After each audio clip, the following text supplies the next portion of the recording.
todo tema tiene un antecedente, todo tema tiene una fuente de la cual se originó o de la cual influyó para que se cree la misma. Para el RFT es lo mismo. La RFT tiene algunos antecedentes y algunas influencias muy importantes, y sus autores lo dicen. Quizás dos de las más grandes influencias serían conducta verbal de Skinner y equivalencia de estímulos de Murray-Sidman. ¿Sí? Para hablar un poquito de ello, porque no me voy a extender mucho en esto, conducta verbal fue un postulado que Skinner dio allá por el 57.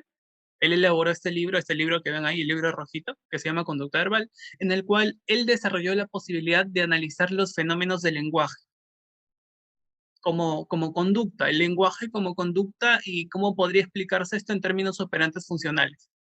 ¿Sí?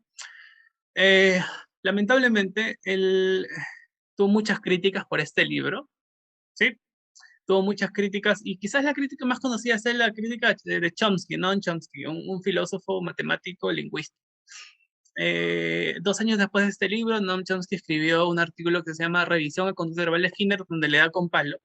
Y pues Skinner, esto también lo deben conocer, Skinner nunca le contestó a Chomsky, dice que leyó las primeras 2 hojas y lo dejó de leer porque Skinner dijo que Chomsky nunca lo entendió. Entonces, autores mencionan de que este libro fue el declive, entre comillas, de Skinner. Esto no fue así, Skinner siguió haciendo más libros, siguió haciendo más temas muy interesantes, pero la gente que no está dentro del análisis de conducta cree esto, que este libro fue lo que sepultó a Skinner por completo, y no es así, completamente falso. Este libro tiene muchas críticas, sí. Los mismos analistas de conducta dicen que hay críticas, sí. Quizás una de las más grandes críticas era que este libro era muy descriptio, es decir, que no había experimentos que corroboren que esto funcionaba o que esto era así necesariamente. Eran puras descripciones y no tanto interpretaciones, eran descripciones de lo que es el lenguaje, qué es el lenguaje o qué es la conducta verbal para Skinner. Eh, bueno, un poco para resumir, Skinner definía la conducta verbal como todo aquel comportamiento cuyos efectos están mediados por la conducta de otro individuo. Esa era la definición que dio Skinner. ¿Sí? Entonces, luego de esto postuló diferentes tipos de conducta verbal: el tacto, mando, ecoica, intraverbal, autocríticas. Eh, y esto fue un inicio para que Hayes y colaboradores puedan posteriormente hacer la teoría del marco relacional. Pero este libro también influyó en el desarrollo del siguiente, que fue el fenómeno de equivalencia de estímulos. ¿Sí? Que aquí sí me voy a extender un poquito más. Neto, por favor, si podrías pasar a la siguiente. Ok, ese hombre es Murray Sidman.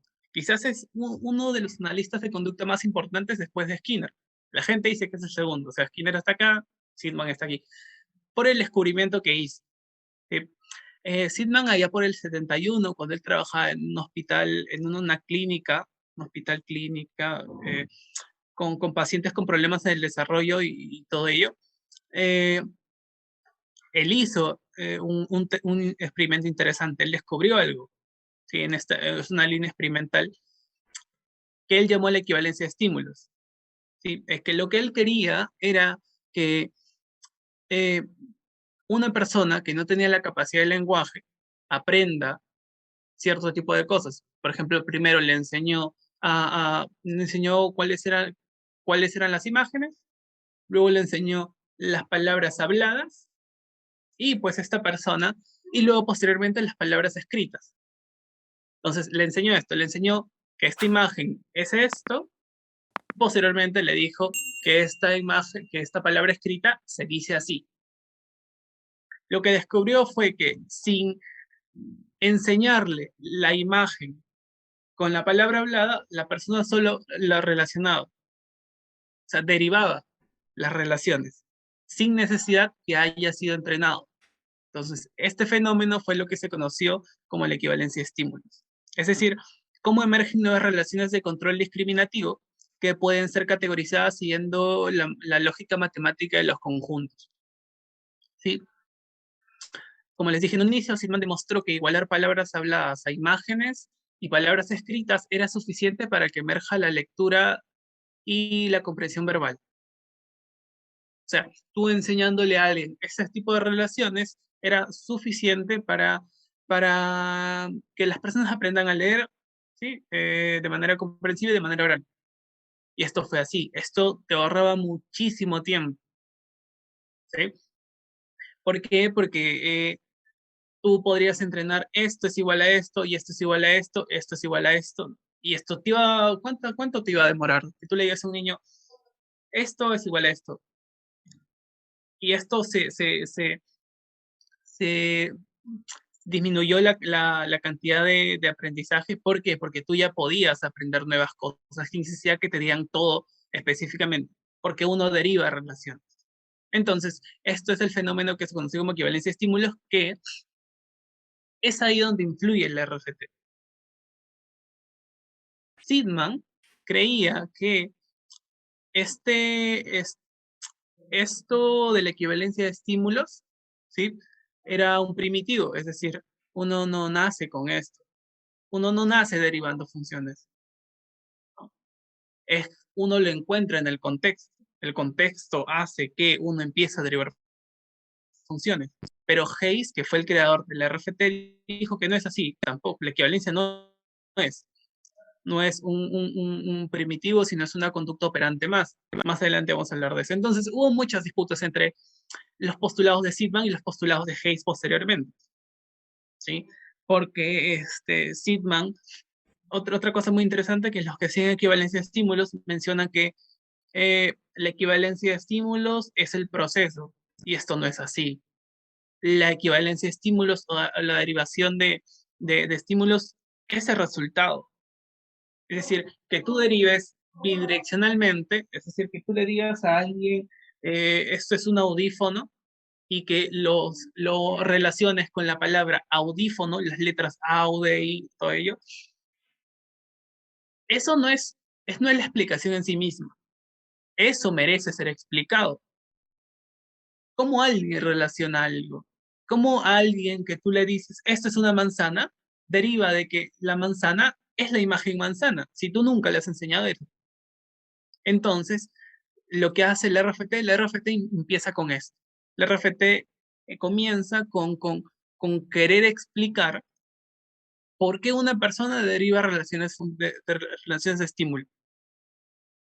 ¿Qué es lo que hace que relacionemos direccional o bidireccionalmente? ¿Sí? Entonces, la equivalencia de estímulos tuvo tres funciones, o sea, esto estaba bajo tres funciones, que eran la reflexividad, simetría y transitividad. Ok, acaba de haber un gol. Lo escucho en Tommy Barrio, no sé si es, pero bueno. Ok, gol entonces. Vamos a 2 segundos para festejar. Ok, listo, gol. Continuamos entonces. Eh, Luego de haber gritado el gol. Lo hubiese gritado, pero estoy aquí con ustedes. Pero bueno, Sidman encontró tres propiedades: la reflexividad, la simetría y la transitividad. La reflexividad quiere decir la igualación al mismo estímulo. Que yo te diga, este dedo, o el A es igual a A.